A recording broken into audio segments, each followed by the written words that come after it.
Hello friend, আমি ইন্দ্রাণী দত্ত। আমি অনেক দিন ভিডিও দিতে পারিনি, সেই জন্য দুঃখিত। কারণ আমার ফোনটা খারাপ হয়ে গিয়েছিল। ফোনটা ঠিক করে নিয়ে আপনাদের আমি আবার ভিডিও দিচ্ছি। আমি দীর্ঘদিন ভিডিও দিতে না পারার জন্য খুবই দুঃখিত। আজকে আমি দেখাচ্ছি একটা নতুন রেসিপিটি সম্পূর্ণভাবে আমার নিজের তৈরি। রেসিপিটির নাম হচ্ছে ঝাল চিতই পিঠে। এর জন্য উপকরণ হিসাবে আমি নিয়েছি চালের গুঁড়োটাকে আমি গরম জল দিয়ে গুলে নিয়েছি।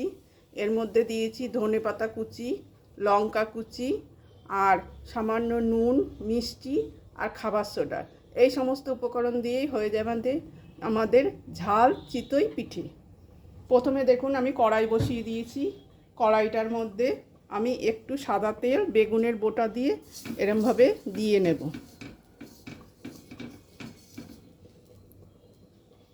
তেলটা খুব ভালো করে গরম হলে পরে এবার আমি যে চিতই পিঠের যে উপকরণটা তৈরি করেছি এর মধ্যে আছে ধনেপাতা, টমেটো কুচি, লঙ্কা কুচি আর সামান্য একটু নুন আর একটু সামান্য মিষ্টি টেস্টের জন্য। অনেকেই সুগারের জন্য আপনারা মিষ্টি জিনিস খেতে পারেন না। এভাবে যদি চিতই পিঠে ঝাল করে খান খেতেও টেস্ট হবে।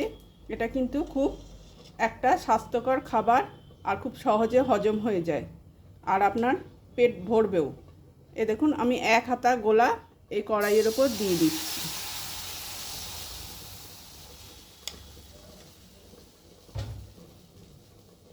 এবার আমি একটা ঢাকনা দিয়ে এটাকে ঢেকে দিচ্ছি। এবার গ্যাসের আঁচটাকে একটু কমিয়ে দেব আর আমি সামান্য একটু জলের ছিটে দিয়ে দেব।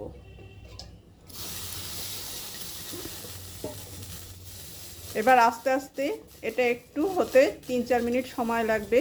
তারপরে আমি আবার পিঠেটা তুলে আপনাদের দেখাচ্ছি। এ দেখুন আমার ঝাল চিতই পিঠে তৈরি।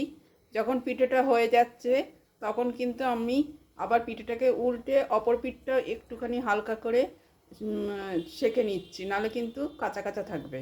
এইভাবেই তৈরি হয়ে যাবে ঝাল চিতই পিঠে। এটা আমি সস দিয়ে পরিবেশন করব। আমি আবার একটা পিঠে তুলে আপনাদের দেখাচ্ছি। এই দেখুন পিঠেটা কিরম ফুলে ফুলে উঠেছে, তার মানে এই পিঠেটা হয়ে গেছে। এখন আমি আস্তে আস্তে খুন্তি দিয়ে পিঠেটাকে তুলে আবার উল্টো করে দেব, নাহলে ওই পিঠটা একটু কাঁচা কাঁচা থাকতে পারে। দিয়ে সামান্য ঢেকে দেব। এইভাবে দুই পিঠই আমি সেঁকে নেব। এই দেখুন আমার পিঠেগুলো তৈরি হয়ে গেছে। এবার আমি এই যে সসের সঙ্গে পরিবেশন করলাম। আপনারা এভাবেই এটা সস দিয়ে খেয়ে দেখবেন, খেতে খুব দারুণ লাগে। যদি আমার ভিডিওটা ভালো লাগে তাহলে অবশ্যই আপনারা বাড়িতে এটা ট্রাই করবেন আর ভিডিওটা সবার মধ্যে শেয়ার করে দেবেন।